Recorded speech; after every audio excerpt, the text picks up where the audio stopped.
देखो हमें VPH line चाहिए पावर के लिए, वीपीएच लाइन चाहिए हमें पावर के लिए। जहाँ तक वीपीएच लाइन जनरेट नहीं होगी वहाँ तक आगे का सिस्टम ऑन नहीं होगा, इसलिए वीपीएच लाइन चाहिए।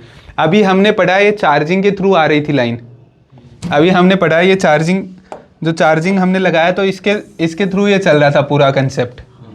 बट एनी टाइम हम चार्जर यूज नहीं करते हैं, बैटरी के ऊपर भी चलना चाहिए। तो उस कंडीशन में क्या होता है कि अभी तो हमने चार्जर लगाया तो यहाँ से इसी लाइन से आउटपुट हो रहा है बैटरी के अंदर, बैटरी चार्ज हो रही है। बट अगर हमने जैसे ही चार्जर हटाया तो चार्जर हटाने के बाद में यहाँ से इनपुट होने चालू हो जाएगा, क्योंकि आईसी को तो वोल्टेज चाहिए, तभी तो वो वीपीएच निकालेगी आगे। तो ये चार्जिंग डिस्चार्जिंग का दोनों वर्क होता है यहाँ पर। हो सकता है बीच में कोई आईसी लगी हो उसके थ्रू हो रहा हो, या फिर हो सकता है डायरेक्ट हो रहा हो। हो सकता है यहाँ पर बीच में इन दोनों के बीच में कोई आईसी यूज की हो प्रोटेक्शन पर्पज से, तो उसके थ्रू फिर घूम कर आ रहा हो वोल्टेज। पर कंसेप्ट यही रहेगा सभी के अंदर, इनपुट अगर चार्जर से नहीं हो रहा है तो फिर बैटरी से इनपुट मिलना चाहिए, तभी तो बैटरी डिस्चार्ज होगी। तो इस हिसाब से आपको अगर चार्जर से हम चेक कर रहे हैं तो यहाँ पर चार्जर का वोल्टेज मिलेगा, अगर हम बैटरी से चेक कर रहे हैं तो फिर बैटरी के थ्रू। पर वीपीएच वोल्टेज सेम ही रहेगा, चाहे चार्जर से यूज़ करो चाहे बैटरी से यूज़ करो, वो आउटपुट तो सेम ही निकालेगा। बस ये यहाँ पर अब जब हम चार्जर यूज नहीं कर रहे तो यहाँ पर पिन नंबर 1 और 24 नंबर पिन के ऊपर वोल्टेज नहीं शो करता है। शो कर भी सकता है या नहीं भी कर सकता, अगर करेगा तो 5 वोल्टेज शो निकलेगा, बैटरी का वोल्टेज शो करेगा फिर वहाँ पर। हाँ चार्जर नहीं लगाना, हाँ चार्जर नहीं लगाए, अगर वोल्टेज नहीं भी शो करे तो भी कोई दिक्कत नहीं है, अगर कर रहा हो तो फिर वो बैटरी का वोल्टेज शो करेगा, 5 वोल्टेज नहीं शो करेगा वहाँ पर।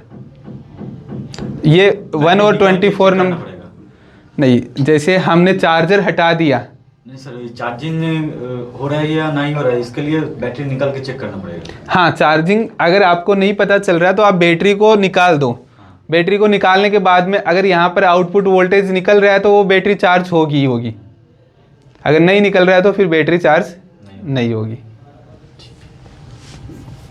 ये चीज़ें समझ में आ गई आज क्या पूरा? एकदम सर क्लियर। चार्जिंग का पूरा, अभी इसमें चार्जिंग में और भी काफ़ी चीज़ें बाकी है, मतलब कि एक पूरा स्कीमेटिक होगा जिसमें हम चार्जर से स्टार्ट करेंगे और ओवीपी आईसी को भी हम पढ़ेंगे, ओवीपी आईसी कैसे यूज होते हैं, उसके बाद में इस आईसी में आता है वोल्टेज, ओवर वोल्टेज के बाद।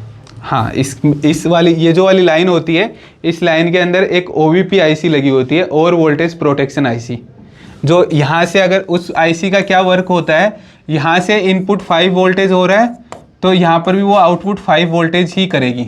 अगर इसी आईसी में दिक्कत हो तो वोल्टेज आगे नहीं जाएगा, आगे नहीं जाएगा। हाँ अगर यहाँ पर वोल्टेज ज़्यादा आ गया, 5 वोल्टेज से ज़्यादा आ गया, जितना रिक्वायरमेंट है उस वोल्टेज से ज़्यादा आ गया तो ये आईसी ख़राब हो जाएगी, ये आईसी आगे वोल्टेज नहीं जाने देगी, जिससे आपका चार्जिंग आईसी भी सेफ रहेगा और आगे का सारे सेफ रहेंगे।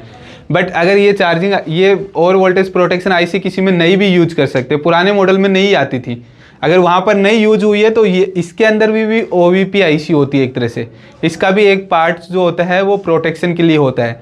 ये आईसी ख़राब हो जाएगी पर आगे वोल्टेज नहीं जाने देगी, तो इसलिए डबल सेफ्टी के पर्पज़ से ये आईसी भी सेफ रहे तो एक ओवीपी आईसी यूज करने लगे हैं। अभी के मॉडल में सभी में आपको ओवीपी आईसी मिलेगी। तो ओवीपी आईसी का हम पढ़ेंगे, वो पूरा कंप्लीट हम चार्जिंग का स्टार्टिंग से लेकर लास्ट तक चार्जिंग कैसे होता है वो कंप्लीट इसी हिसाब से हम पढ़ेंगे। ये जो है डाटा शीट के थ्रू हम आईसी का कुछ आईसीज़ का देखते रहेंगे।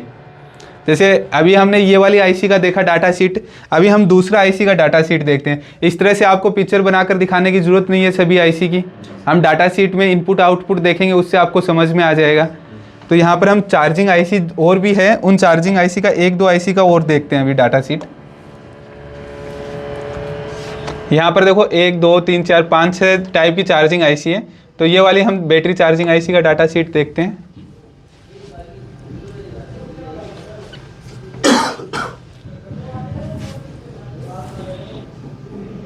कुछ सेम सा ही है, कुछ थोड़े बहुत चीज़ें अलग है, पर वी बस आपको मिल रहा है। अब देखो उस वाली आईसी में कितना वोल्टेज इनपुट था, 5 वोल्टेज, पर यहाँ पर देखो 3.9 से 17 वोल्टेज तक इनपुट हो सकता है। मतलब ये फास्ट चार्जर के जो फास्ट चार्जर आजकल आ गए उन वाले मॉडल्स के अंदर ये आईसी यूज होती है। देख रहे हो आप, हाँ। 3.9 to 17 वोल्टेज आ सकता है यहाँ पर। तो इससे आपको पता चल गया कि ये वाली आईसी जो होगी वो फास्ट चार्जर के अंदर यूज होगी। जो अभी मोबाइल्स आ रहे हैं उसमें फास्ट चार्जर होते हैं, उसमें 5 वोल्ट से ज़्यादा की चार्जर हम यूज करते हैं, तो वहाँ पर इससे ज़्यादा भी होते हैं, इससे ज़्यादा की भी आईसी होगी। पर इससे हमें पता चल गया। अभी हमें क्या देखना है, इनपुट हो गया, इसके बाद में आउटपुट के अंदर एक कोयल लगा हुआ है, ये वाला कोयल लगा हुआ है, इसके दोनों सिरों पर आपको वोल्टेज चेक करना है। ठीक है, वीपीएच वोल्टेज निकालेगा तो सेम वोल्टेज है, आपको पता है। आउटपुट कितना निकालना वो पता है, क्योंकि आउटपुट सेम ही रहेगा, वीपीएच वोल्टेज सेम ही रहता है। इसके बाद में देखो यहाँ पर बैटरी के लिए भी एक लाइन मिल जाएगी आपको,